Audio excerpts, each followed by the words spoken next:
Ang bahay. Biglang sumagi sa isip ni Ara ang isang bagay.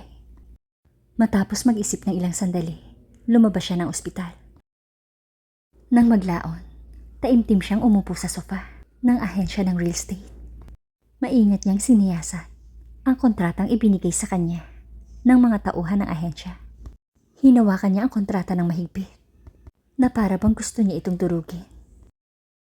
Ito na ang huling pag-aari ng kanyang ina at talagang ibibenta niya ito sa napakaliit na halaga. Kung hindi kaya niya nakilala si Kevin at hindi siya na-inlove dito, posible bang hindi nangyari ang lahat? Tama sila. At tama ang lahat ng masasakit na salita na ibinato ng mga ito sa kanya. Isa siyang maldita na walang magawa, kundi magdala ng kapahamakan sa mga nakapaligid sa kanya. Sa mahigpit na pagkakahawak sa ballpen, tinitigan niya ang presyo sa papel.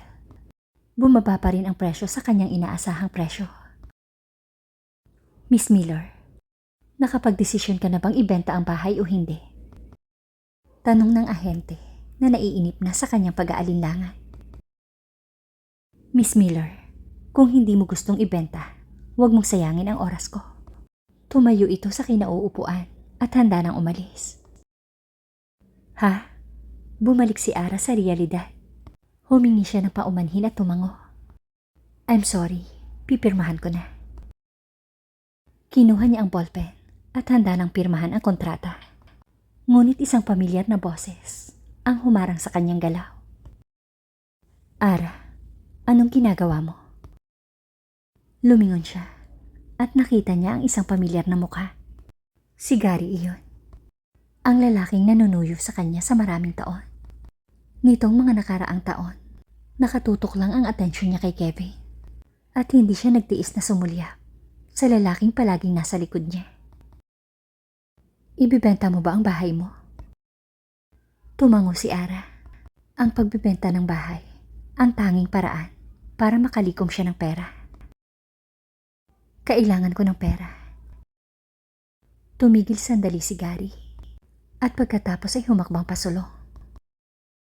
Ara, magkano ba ang kailangan mo? Pwede namang sa akin mo ibenta ang bahay mo. Hindi na kailangan, Gary. Kaya ko naman mag-isa. Bakit, Ara? Hindi ba nangangailangan ka ng pera? Tama. Ngunit hindi niya nais pasanin ang sarili sa mga utang sa iba. Natatakot siya. Natatakot siya na baka hindi siya makabayad. 3 buwan na lang ang natitira niya. Paglingon niya ay kinuha niya ang panulat at handa nang pumirma. Inagaw ang panulat sa kanyang kamay at iginiya siya patungo sa pinto. Ara, bakit mo pinipilit ang ganitong pagkakataon? Gusto ko ang bahay. Sabihin mo lang sa akin ang presyo mo. Biglang huminto sa harap nila ang isang itim na Mercedes. Nakaupo si Kevin sa backseat habang pinagmamasdan ang pag-uugnayan ng dalawa. Bakas ang hinanakit sa kanyang mga tingin.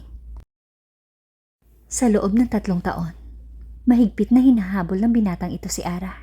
Hindi niya inaasahan na sa sandaling makuha nito ang pera, hahanapin nito ang lalaking ito. Kasunod noon, bumagsak ang tingin ni Kevin sa kontratang hawak ni Gary. Bahagyang napaawang ang labi niya.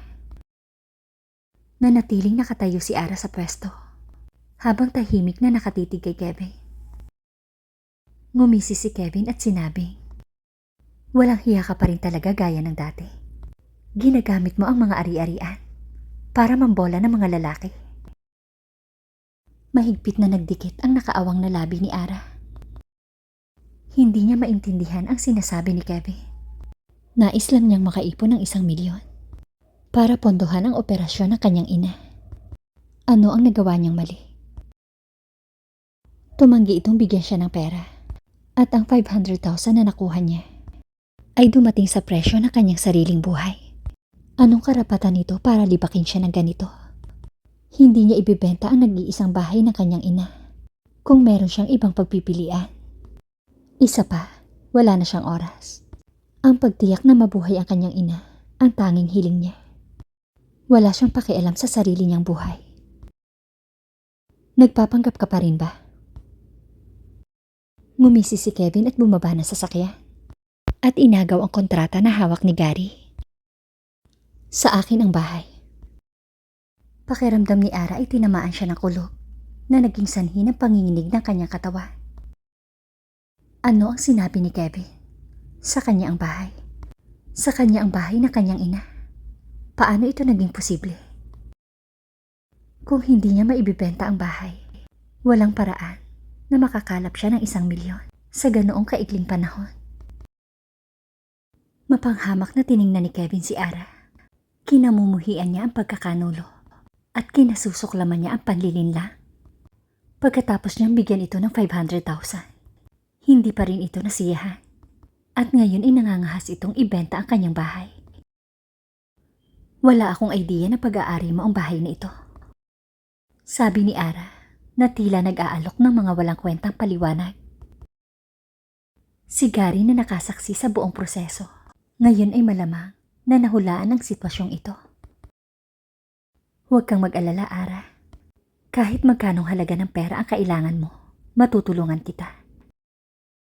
Sa sandaling natapos niya ang kanyang mga salita, isang ugong ang umalingaw-ngaw at napatakip si Gary sa mukha sa sakit at bumagsak sa lupa. Hindi pa nakakapag-react si Ara nang hilahin siya ng malakas na pwersa palayo at isang nakakatakot na boses ang kanyang narinig. Kung maglakas loob kang makipag-ugnayan muli sa lalaking ito, mawawala siya ng tuluyan. Nabalot ng takot si Ara. Pilit siyang itinulak ni Kevin papasok ng sasakyan. Noon lang siya nakabawi sa pagkabigla at sinubukan niyang bumangon. Ngunit ikinawit ni Jason ang mga daliri sa kanyang lalamunan. Wala ka talagang kahihiyang babae ka. Binigyan na kita ng 500,000.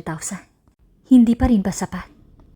Ngayon ay gusto mong ibenta ang bahay ko para ma-flatter mo ang lalaking yun. Hindi. Hindi yun ang intensyon ni Ara.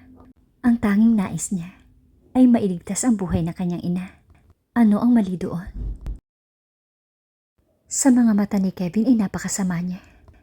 Agad niyang naramdaman ang pagdagsa ng mga hinanakit.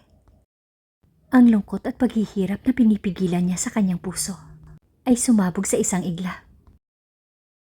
Napatingin siya kay Kevin na puno ng galit ang boses. Sinabi ko naman sa'yo na hindi kita niloloko. Bakit hindi ka naniniwala sa akin? Lalong tumindi ang pagkakasakal sa kanyang lieg at ang mukha ni Kevin ay lalong lumalabo sa kanyang paningin. May panghihinayang na tumulo ang kanyang mga luha, ngunit hindi siya humingi ng awa kahit gaano pa kasakit ang kanyang lalamunan. Ramdam ang kalungkutan sa mga mata ni Ara. Ang puso ni Kevin ay nanginginig ng hindi maipaliwanag. Na nag-udyok sa kanya, napakawalan ang mahigpit na pagkakahawak kay Ara. Malamig siyang ngumisi. Ara, nakita ko ito sa sarili kong mga mata. Ngunit pilit mong itinatanggi. Kaya ngayon, hinahangad mong magkaroon ng isang lalaking sisiping sa'yo. Dapat sinabi mo ito sa akin bago pa man. Ngayon, tutuparin ko ang wish mo. Binaliwala niya ang nararamdaman ni Ara at nagpatuloy sa paghuhubad ng damit nito. Para siyang demonyo sa kalaliman ng impyerno.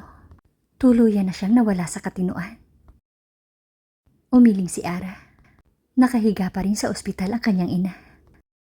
Paano ito? 10 taon na niyang minahal si Kevin at 3 taon na siyang kasal dito.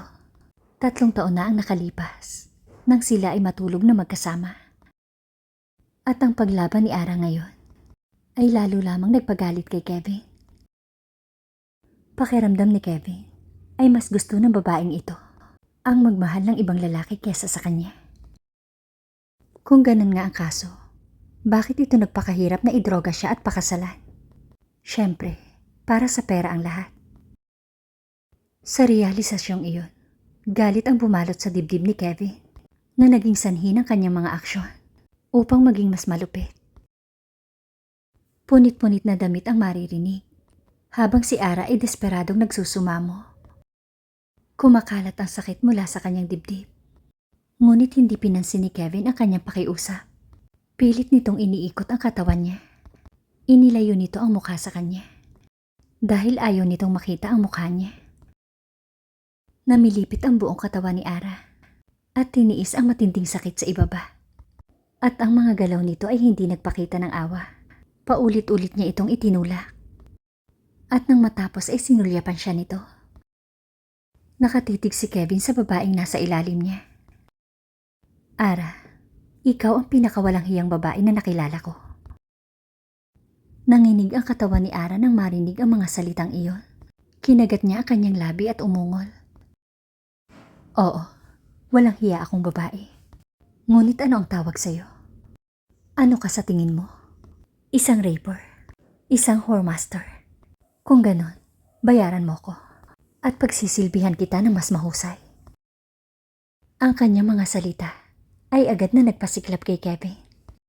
Kinuha ni Kevin ang isang bundle ng banknotes at inihagis ito sa dibdib ni Ara.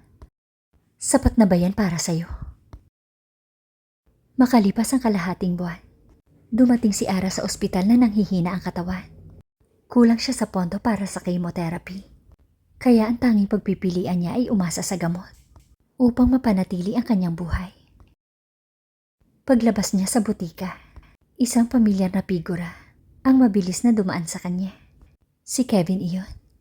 Anong ginagawa niya sa ospital? Sumunod siya sa likod nito. Pinagmasdan niya ang pagpasok nito sa isang kwarto doon.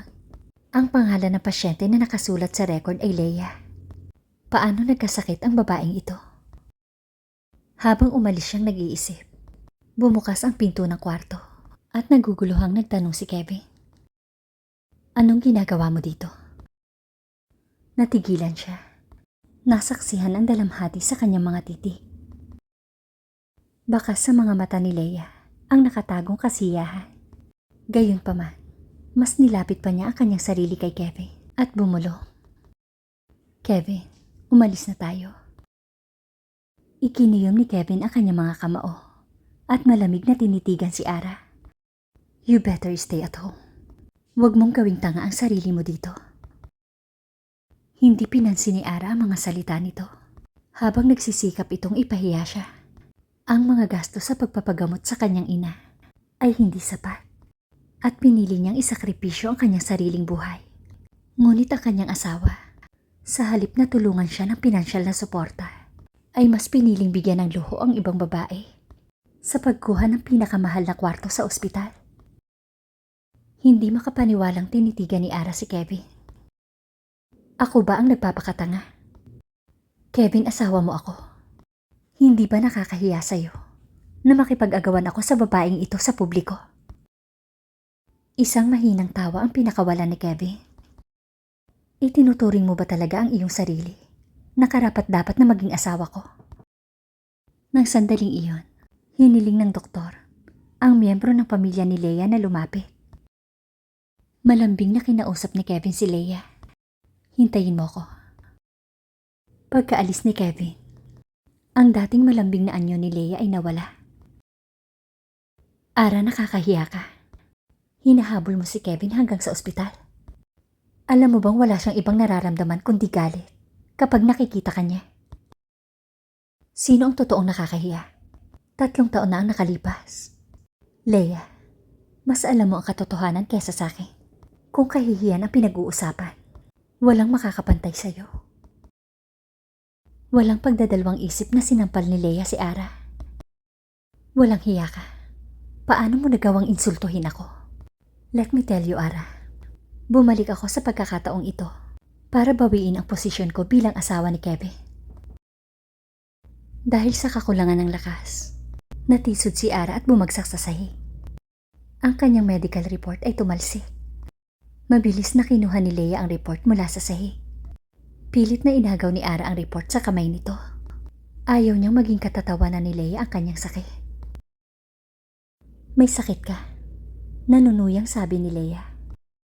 Bone cancer. Nakakatawa. Ang tanging pag-asa mo ay umasa sa gamot para mapahaba ang iyong kaawa-awang buhay. Wala ka nang pakialam doon. At least ako, hindi ko na kailangan pang umasa sa pang-aakit sa asawa ng iba para mabuhay. Hindi tulad mo, nakatadhana ng manatiling isang kabit. Hindi umatras si Ara. Ang bawat salita niya ay tumatagos sa puso ni Leia. Thank you guys for listening and watching. What do you feel beside? I don't know where we're gonna fly like you did sometimes.